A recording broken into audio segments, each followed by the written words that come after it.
they do these activities in packs, in groups. When they go cycling, they go in groups. When they go for these yoga or these, when they go for workouts, they do it in groups. They said it might make a lot of sense actually to bring in this element of humanization and socialization into their stores. They redid their stores, and if you look at it, even the mannequin display, if you see right on top, it was in groups of mannequins. So before they used to just have a gondola with just one mannequin, a window with few mannequins. But the moment you enter into the store, they had this complete group of mannequins wearing different combination of the products that they sold. And also what they did is in their store, they had, not only did they have these products, high density. By the way, they were told not to reduce the density of merchandise. It's not that they moved everything out and just experience, and people have these questions, what happens then? Retail space is quite expensive. So what they did is they had most of these fixtures which could be moved, and on weekends or during the daytime, they would have other activities which they could learn together, doing yoga, as you can see there. So therefore it became like a hub for them.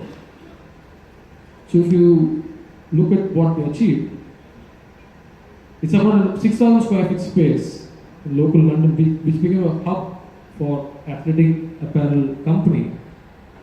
It extended far beyond just being high performance product that it sold. There is more about people coming in, learning new things. If they did yoga or cycling, how they could do it better, how they could enjoy it better. That is what they focused on. And so they had fitness, they had nutrition, they had mindfulness. So it's more about a complete lifestyle. It's not just about the products.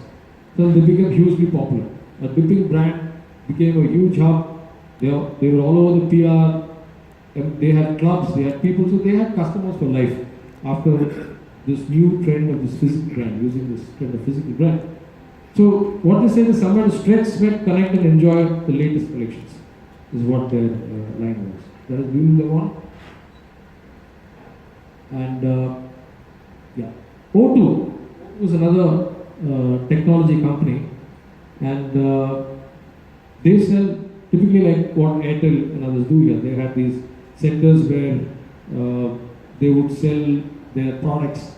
Same issue they had. So they could differentiate themselves from other brands which were doing this. Therefore, they said they use the same technique of looking at a physical brand, saying how do you bring in this humanization and socialization in the store. And if you find, they redid the store again, and there are various elements where it is not just about, they realize that the consumers like music, the smartphones, that they would want to know what, if you look at what's there on the right at the bottom, what are the, so this is like just beyond being just a telecom company. More saying that how do I engage with you for different aspects of your lifestyle. And I did go to the store, I'll show you some pictures, and they did use a lot of digital in the store. So they had, in the center, they had this a table where you would just sit. Is it there in this picture? Yeah, I think it's the next picture. So I'll show you. So there's a table where you can just sit, you can just go and charge your phone. And as I was sitting there, somebody came and asked me, would you like to have a cup of coffee? So I thought he was like asking me to go. He was being sarcastic. So I said, are you serious? He said, I can get you a cup of coffee. And then they had this projector on the table which said something like that. Yeah, that's right. They said, ask me coffee. Do you like to have coffee? And this thing projected on the table right in front. You can see that so they did have some elements, since it's about technology, the whole store. So they did use a lot of digital projections and technology.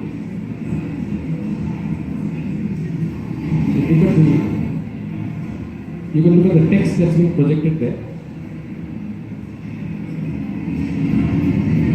And they had this wireless charger for the Samsung phone, so I actually went there to charge my phone. I was at the mall. And in that 5 minutes, 15 minutes we spent there, I had a cup of coffee, the guy had a chat with me, and I said, if I could live in London, I'm sure you're going to come and use the services. And apparently, again, during weekends and other times, they have how to use your phone better, how to use digital services better. They have this table in the store. In the center of the store, they have a large table where you can sit around, and they're able to do these programs. Again, humanization and socialization is something which they have very effectively used, and the store which became a preferential place for people to hang out. hang out, and therefore it helped them increase the equity of the brand.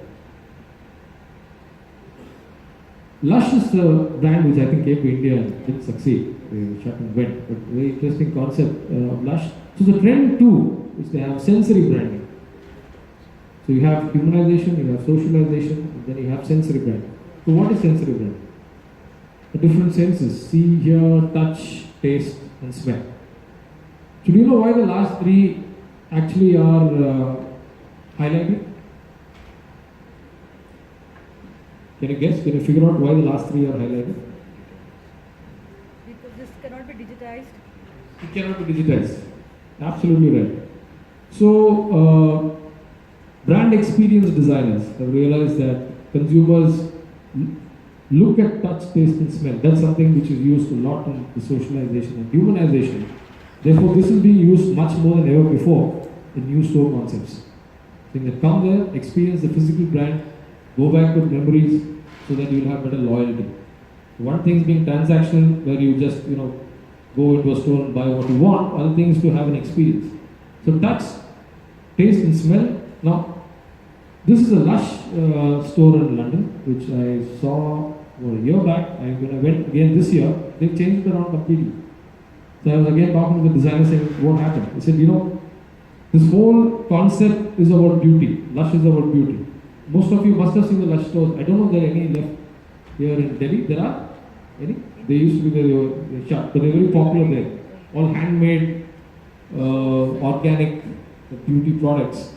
And they rearranged the entire store, and right at the entrance of the store, you'll see that. Yeah. So right at the entrance of the store. So the whole aspect of bringing in the sensory branding. So you have a lot of people coming, standing there, you get that aroma of that, what they call the bath bombs. Or they use something of the bath bombs. Very interesting. They put a whole lot of them into the tub, and there's a lady who's kind of mixing it. People are standing by, looking at, walking in, and their entire fixtures, as you can see on the right hand side, they've used larger tables where people can sit around. They've realized that many people who come for makeovers and experiencing the brands actually come in twos and threes. So they are provided for seating. It's no more like a typical salon, or you see some of these in department stores where you have just one seat. They've used more of community seating in the entire store. Very interesting concept. You can see this everywhere. And they did have areas what they described as place where there will be no sale happening. So they have created pockets in the store saying you can just sit. Nobody going to talk to you, nobody going to disturb you, you can just sit. That's the humanizing part, saying that at some point during the shopping, I just want to sit doing nothing. So they have created, this has come from their consumer study. And they have created these spaces in the store where you can just sit and do nothing. They do have, as you can see, these products very well presented around those tables. They even have music, so it's not just about beauty products, about well-being. So they have, if you look at the music, and all that works actually when you tried it out. The trend 3 is something called privatization. A very interesting concept. So you have physical brand, you have sensory branding, and third thing is privatization. What is that? Public to personal engagement.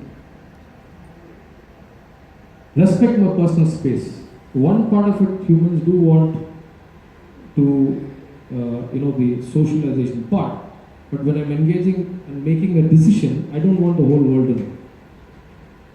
It's between me and the brand. I'm making a decision. Somebody's asking me how to personalize something when I go to the store. I'm checking out on let's say on a digital screen. I don't want the whole world to know. So there's a lot of changes that have happened. So when I went to many of these stores from last year, many of these magic mirrors have vanished. Many of these large screens where you could wave and make your decision all vanished. Customers are saying, I might have some weird taste. I don't want somebody else to look at it and laugh and snigger while I'm doing it. So most of these screens which are interactive, where you make decisions for shopping, have become private. So I didn't see one single magic mirror in all the stores I saw in London.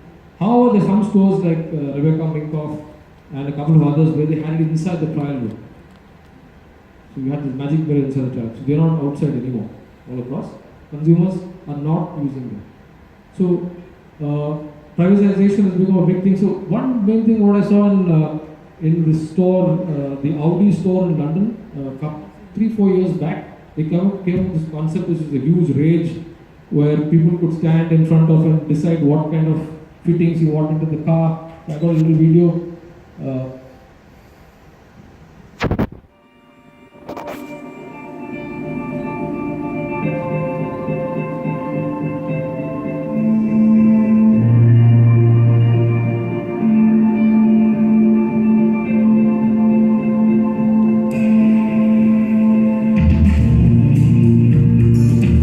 Here the screen can be seen by everybody. So Audi actually wanted to bring in this a 25,000 square feet store into the heart of London. So they used a small 1,500 square feet store, completely digitized. But the problem here was everybody could see what you were doing. If you see that, yeah, which appears, which again gets duplicated on the large screen, and finally at the end of it, the car that you selected is for all to see. So apparently, customer feedback came that we don't like that idea, right? So customers didn't like that. You'll be surprised after all the investments that went there. So a new concept came out, which is called, again used by the Jaguar and Land Rover store, which I again saw in the Westfield Mall, where if you see all these personal screens, see the personal screens on the table, they were used. See this? They had a table in the center, they had all the swatches on the walls, and only personal screens. The larger screens were meant more for communicating brand communication. Yeah. More about the brand, more about Land Rover, more about Jaguar as a brand. But the decision making was done only on these small screens. This is again in London. So to see that these screens on top just told about the general qualities of the brand. So if you see this video,